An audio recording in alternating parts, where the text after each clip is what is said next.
दोस्तों, इंडिया की बहुत सी फैमिलीज में बचपन से सिखाया जाता है कि ज़्यादा पैसा मतलब ज़्यादा प्रॉब्लम्स। आपके पास जितना कम हो उतना बेहतर है, या फिर स्टॉक मार्केट में पैसा डालना बहुत ही रिस्की काम है। या आपको तब तक काम करना होगा जब तक आप 65 साल के बूढ़े बनकर रिटायर ना हो जाओ और आपकी पेंशन चालू ना हो जाए, या शायद तब तक जब तक आपका बेटा बड़ा ना हो जाए और वो जिम्मेदारी ले ले पैसे कमाने की। तभी आपको आराम मिलेगा और तभी आप रिटायर हो पाओगे। इनफैक्ट बहुत सी फैमिलीज में स्टॉक मार्केट को लेकर कभी भी बात ही नहीं होती। हम सिर्फ ये देखते हैं कि कैसे हमारे फादर या उनके फादर ने बूढ़े होने तक काम किया और घर का खर्चा चलाया, और वो कैसे बीमार होने के बाद भी काम पे जाते थे। बारिश के मौसम में जब तेज़ बारिश होती थी फिर भी उससे लड़कर काम पर जाते थे, क्योंकि घर चलाने के लिए हमें पैसों की ज़रूरत होती है। फाइनेंशियल फ्रीडम का कॉन्सेप्ट सालों से है, लेकिन बहुत ही रेयर, यानी मेरे हिसाब से आज भी 1% से भी कम लोग इसके बारे में सोचते हैं, और उसके 1% लोग इसे हासिल करते हैं। लेकिन सच ये है कि अगर इंसान अपनी लाइफ में फाइनेंशियल फ्रीडम हासिल करना चाहता है तो चाहे वो महीने का 10,000 कमाए या 10 लाख, वो इसे हासिल कर सकता है। इस book money Master the game में ऑथर टोनी रॉबिन्स ने एक पूरा प्लान बताया है जिसे आप फॉलो कर सकते हो फाइनेंशियल फ्रीडम हासिल करने के लिए, अगर आप सच में इसे पाना चाहते हो तो। इस बुक को लिखने के लिए उन्होंने दुनिया के सबसे नॉलेजेबल और एक्सपर्ट्स जैसे वॉरेन बफेट, चार्ल्स शॉब्स, कार्ल आइकन, रे डेलियो के इंटरव्यू लिए और उनकी एडवाइस ली। ये लोग वो सेल्फ मेड बिलियनर्स हैं जिनसे शायद हम अपनी लाइफ टाइम में कभी भी मिल भी ना पाएं। इनकी इंपॉर्टेंट और वैल्यूएबल एडवाइस इस बुक में स्टेप बाय स्टेप लिखी गई है, जिसकी समरी आज हम इस वीडियो में डिस्कस करेंगे। लेकिन उससे पहले दोस्तों, चैनल को सब्सक्राइब कर लेना ताकि आप फाइनेंस, इन्वेस्टिंग और स्टॉक मार्केट के इंपॉर्टेंट वीडियोस मिस ना कर दो। And like always, without any further do, let's get started. ये बुक ऑलमोस्ट 700 पेजेस की है, जिसको ऑथर ने 7 सिंपल स्टेप्स में डिवाइड किया है। सबसे पहला स्टेप डिस्कस करते हैं जंगल के बारे में।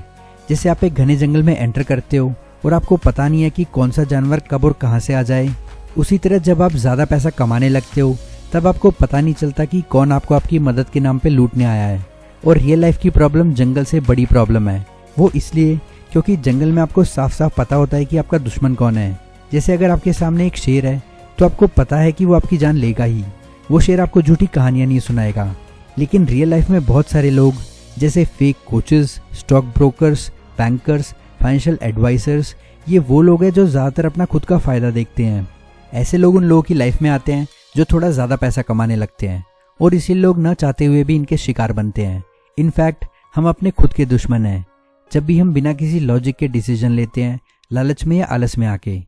तो इसलिए अगर आपको अमीर बनना है और सबसे इम्पोर्टेंट अमीर बने रहना है तो आपको सबसे पहले खुद पे भरोसा करना होगा, और वो आप तभी कर पाओगे जब आप इतने एक्सपीरियंस या नॉलेजेबल होंगे।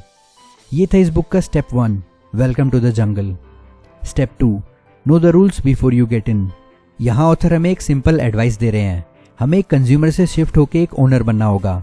इसका मतलब सिंपल है, आपको एप्पल फ़ोन नहीं खरीदना, आपको एप्पल कंपनी को ही खरीदना है। अगर आप पैसे के बारे में इतना नहीं सीख रहे, जैसे इन्वेस्टिंग और फाइनेंस के बारे में, तो आप बहुत ही बड़ी गलती कर रहे हो, क्योंकि आपकी लाइफ का आधे से भी ज़्यादा टाइम पैसा कमाने और बाकी का टाइम उसे खर्च करने या बचाने में निकल जाता है। इसलिए आपको इन्वेस्टमेंट के बारे में एटलीस्ट बेसिक्स तो पता होने चाहिए। जैसे सबसे ज़्यादा प्रॉफिट लॉन्ग टर्म में कहाँ मिलता है, जिसका आंसर है स्टॉक मार्केट। हमारी इंडियन मेंटालिटी कुछ ऐसी है कि हमें लगता है कि रियल एस्टेट बेस्ट इन्वेस्टमेंट है या गोल्ड अच्छा इन्वेस्टमेंट है। अगर आप बहुत मेहनत करके अपने बैंक अकाउंट में पैसे जोड़कर या शायद होम लोन लेकर एक दूसरा घर या एक दूसरी दुकान ले लेते हो तो उसको आप रेंट पर देकर आराम से रह सकते हो। यही लोगों की सोच होती है कि फाइनेंशियल फ्रीडम मतलब दूसरा घर या दूसरी प्रॉपर्टी, ताकि उसका रेंट हमारे खर्चे के काम आ सके। लेकिन मैं कहता हूँ कि इक्विटी यानी स्टॉक मार्केट सबसे बेस्ट इन्वेस्टमेंट है, और ये सिर्फ मैं ही नहीं, दुनिया के सारे अमीर और एक्सपीरियंस इन्वेस्टर्स कहते हैं। फिर बहुत से लोग कहेंगे, अरे स्टॉक मार्केट तो बहुत रिस्की है, उसमें पैसा डूबने का डर होता है। वो रिस्की है क्योंकि आपको उसकी नॉलेज नहीं है। फाइनेंस की दुनिया में बहुत सारे ऐसे रूल्स हैं जो आप गेम खेल के ही सीखते हो, लेकिन ये रूल्स आप जितना जल्दी जानो उतना ही अच्छा है। जैसे ऑथर ने इस बुक में कुछ रूल्स लिस्ट किए हैं, जिसमें से एक है, आप कुछ ही सालों की नॉलेज से मार्केट को इजीली बीट नहीं कर सकते। यानी स्टॉक मार्केट, इंडेक्स फंड जैसे सेंसेक्स, निफ्टी से ज़्यादा रिटर्न कंसिस्टेंटली नहीं ला सकता। इनफैक्ट सिर्फ 4% actively managed fund index fund से अच्छा रिटर्न देते हैं। यानी कि 100 म्यूचुअल फंड में से सिर्फ 4 म्यूचुअल फंड इंडेक्स फंड से अच्छा रिटर्न देंगे लॉन्ग टर्म में। सिर्फ इंडिया में ही नहीं, हर जगह म्यूचुअल फंड ज़्यादा फेमस हैं। वो इसलिए क्योंकि इसकी एडवर्टाइजमेंट होती है, वही इंडेक्स फंड्स की नहीं होती और इसलिए इसके बारे में बहुत ही कम लोग जानते हैं। ये था step 2, know the rules before you get इन, वरना जितना लेट उतना loss. Step 3, what's the price of your dreams. अगर आप 10 लोगों से पूछो कि उन्हें कितने पैसे चाहिए एक आराम की ज़िंदगी जीने के लिए, तो 10 में से 9 लोग कहेंगे 10 करोड़ या 100 करोड़। ये एक रैंडम नंबर है जो उनके दिमाग में आता है, क्योंकि हर आदमी विश करता है ज़्यादा की और प्रॉब्लम वहीं से शुरू होती है। अगर आपको सच में फाइनेंशियल फ्रीडम अचीव करनी है तो आपको एक एग्जैक्ट अमाउंट कैलकुलेट करना होगा। मान लो आपकी फैमिली 4 लोगों की है, आपका टोटल मंथली खर्चा होता है 30,000, मतलब साल के 3,60,000 रुपए।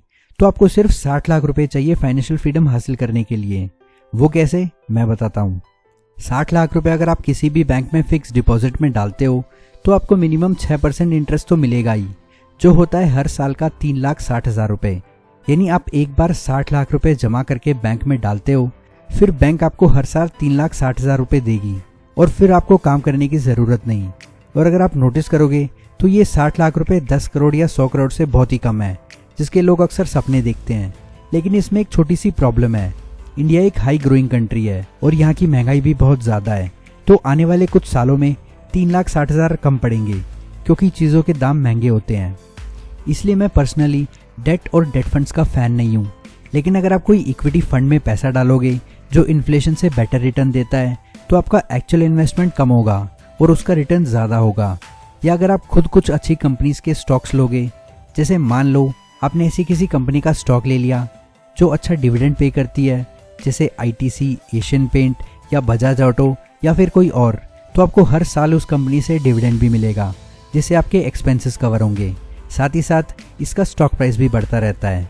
इसे ऑथर कहते हैं लाइफ टाइम इनकम प्लान। लेकिन स्टॉक्स में डायरेक्टली इन्वेस्ट करना रिस्की है, क्योंकि आपको उस कंपनी को रिसर्च करना होता है, उसके बिजनेस की इतनी नॉलेज होनी चाहिए। यहाँ मैं आपको स्टॉक रिकमेंडेशन नहीं दे रहा हूँ, लेकिन ये बता रहा हूँ कि हम अपनी लाइफ में आराम से ज़रूरी इन्फॉर्मेशन हासिल कर सकते हैं और अपने ड्रीम फाइनेंशियल फ्रीडम को अचीव कर सकते हैं। लेकिन ये सब तभी होगा जब हमें एग्जैक्टली पता होगा कि हमें कितना अमाउंट चाहिए और हमारे पास उतनी नॉलेज होनी चाहिए। वरना अगर आप सपने देख रहे हो करोड़पति बनने के, तो वो शायद सपना ही रह जाए। इस बुक में ऑथर ने एब्सोल्यूट फाइनेंशियल फ्रीडम को अल्टीमेट गोल बताया है, जिसे आप एक बड़े पहाड़ का सबसे ऊंचा हिस्सा समझ सकते हो। वहां तक पहुंचने के लिए आप अपने गोल्स को 5 छोटे छोटे गोल्स में डिवाइड कर दो। सबसे पहला फाइनेंशियल सिक्योरिटी। अगर आप कुछ साल मेहनत करके इतना सेव कर लो जिसकी इनकम यानी उस पैसे का इंटरेस्ट या डिविडेंड आपके हर महीने का अनाज, लाइट बिल और वाटर बिल पे कर सके, जो अक्सर लोगों के पूरे खर्चे का आधा खर्चा होता है, तो आप अपने लिए एक फाइनेंशियल सिक्योरिटी क्रिएट कर लोगे, जिसकी वजह से आपको जॉब से निकल जाने का डर इतना नहीं होगा।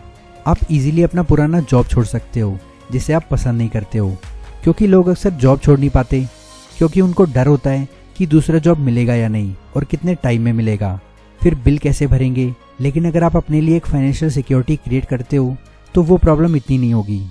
और फिर दूसरा गोल है फाइनेंशियल वाइटैलिटी, और फिर तीसरा है फाइनेंशियल इंडिपेंडेंस, जिसके अक्सर कुछ लोग सपने देखते हैं। फाइनेंशियल इंडिपेंडेंस एक ऐसा गोल है जिसमें आपका महीने का खर्च कवर होता है, आपको काम करने की ज़रूरत नहीं होती। आप जब इस स्टेज पे पहुंचते हो तब आप कोई ऐसा प्रोफेशन या काम चुन सकते हो जिससे करने में आपको खुशी मिलती हो। आपके पास ज़्यादा फ्री टाइम होता है क्योंकि आपका पैसा आपके लिए काम कर रहा है। फ्री टाइम मतलब ज़्यादा अपॉर्चुनिटी, कुछ नया शुरू करने की, कुछ बड़ा सोचने की। फिर आप goal number 4 financial freedom aim कर सकते हो। और फिर फाइनली एब्सोल्यूट फाइनेंशियल फ्रीडम, जिसको ऑथर इस बुक में अल्टीमेट गोल कहते हैं। इस स्टेज में आपका पैसिव इनकम इतना होगा जो आपके हर महीने का खर्च प्लस आपके वेकेशन और लग्जरी लाइफ को भी सपोर्ट कर पाएगा। अब ये सब सुनने में बहुत आसान लगता है, लेकिन रियलिटी में मुश्किल है और इसको कई साल लग जाते हैं। लेकिन सच ये है, अगर आप सेविंग और इन्वेस्टमेंट की आदत डाल लो और इसकी ज़रूरी नॉलेज हासिल कर लो और फिर इस प्रोसेस को ऑटोमेट कर दो, जैसे SIP के थ्रू, जैसे आपकी सेविंग्स और इन्वेस्टमेंट अपने आप होती रहे आपकी सैलरी से, तो ये शुरू में मुश्किल ज़रूर लगेगा लेकिन बाद में आसान हो जाएगा। और जब आप इस पहाड़ में थोड़ा ऊपर चढ़ जाओगे तो बाकी का सफ़र अपने आप आसान हो जाएगा, क्योंकि स्टार्ट में ही सबसे ज़्यादा मुश्किल होती है, जिसमें लोग हमेशा गिव अप करते हैं। तो ये था step number 3, what's the price of your dream, make the game look winnable.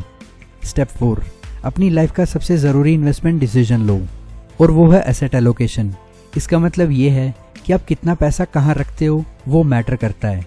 अब देखो, पैसा सबके पास होता है, एटलीस्ट थोड़ा बहुत, लेकिन हम उसे कहाँ रखते हैं वो मैटर करता है। कुछ लोग पैसा कमा के अपने घर में रखते हैं, कुछ लोग बैंक अकाउंट में, कुछ लोग फिक्स डिपॉजिट में डालते हैं, वहीं दूसरी तरफ कुछ लोग स्टॉक्स खरीद लेते हैं या म्यूचुअल फंड में डाल देते हैं। लेकिन क्या आपने कोई ऐसा आदमी देखा है जो बैंक में पैसा डाल के उसके इंटरेस्ट से अमीर हुआ हो? आप अपनी लाइफ में जितना जल्दी स्टॉक्स और इक्विटी फंड्स में इन्वेस्ट करोगे उतना ही आपके लिए अच्छा होगा, क्योंकि एज 35 के बाद आपकी रिस्क लेने की कैपेसिटी कम होती चली जाती है। Step 5, create a life time income plan. यहाँ पे ऑथर ने एक बड़ा सेक्शन फेमस इन्वेस्टर और बिलियनर रे डेलियो की हेल्प से लिखा है। रे डेलियो जो सिर्फ अल्ट्रा हाई नेटवर्थ इन्वेस्टर्स यानी बहुत ज़्यादा अमीर लोगों का पोर्टफोलियो हैंडल करते हैं, जिसके लिए वो बहुत ज़्यादा फीस चार्ज करते हैं। लेकिन उन्होंने ऑथर को फ्री में ये सिंपल स्ट्रैटेजीज बताई आपका पोर्टफोलियो क्रिएट करने की, और वो ऐसे है: 30% स्टॉक्स में, 15% शॉर्ट टर्म बॉन्ड्स में, 40% लॉन्ग टर्म बॉन्ड्स में, 7.5% गोल्ड में, 7.5% कमोडिटीज़ में। और मेरे हिसाब से ये पोर्टफोलियो बहुत ही बढ़िया तरीके से डाइवर्सिफाइड है। मतलब मार्केट चाहे ऊपर हो या नीचे, आपको कंसिस्टेंटली इनकम मिलती रहेगी, क्योंकि इसमें ऑलमोस्ट जितने भी इन्वेस्टमेंट क्लास है वो सब इंक्लूडेड है, सिर्फ रियल एस्टेट छोड़ के। Step 6, invest like top 0.001% do. इसका मतलब है आप ऐसे इन्वेस्ट करो जैसे दुनिया के सबसे अमीर 0.001% करते हैं। इस स्टेप में ऑथर ने बहुत सारे अमीर लोगों के इंटरव्यूज़ के नोट्स दिए हैं, जिसमें से कुछ इंपॉर्टेंट लेसन्स ये हैं कि मिडिल क्लास और गरीब लोग अपना सारा पैसा रिस्क करते हैं सिर्फ 4 से 8% प्रॉफिट कमाने के लिए। वहीं दूसरी तरफ अमीर इन्वेस्टर्स यूजुअली कम रिस्क लेते हैं और ज़्यादा प्रॉफिट कमाते हैं, जैसे $1 पे $5 यानी 400% का रिटर्न। ये तब होता है जब आपको इन्वेस्टमेंट की उतनी नॉलेज होती है, जब आपका माइंडसेट सेविंग्स और इन्वेस्टिंग का हो। जैसे मिडिल क्लास लोग अक्सर बुरे टाइम में, जैसे कुछ टाइम पहले कोरोना वायरस की वजह से मार्केट क्रैश हुआ था, तब वो टाइम पे लोग अनाज खरीदते हैं लाइन में लग के। लेकिन अमीर वो टाइम पे स्टॉक्स खरीदते हैं, वो भी एकदम सस्ते प्राइस पे, जो उनको बहुत ज़्यादा रिटर्न देता है। Step 7, do it, enjoy it and share it. ये स्टेप भी बहुत ही बढ़िया स्टेप है, क्योंकि टोनी रॉबिन्स एक मोटिवेशनल स्पीकर हैं और उन्होंने बहुत सारी फेमस बुक्स भी लिखी हैं।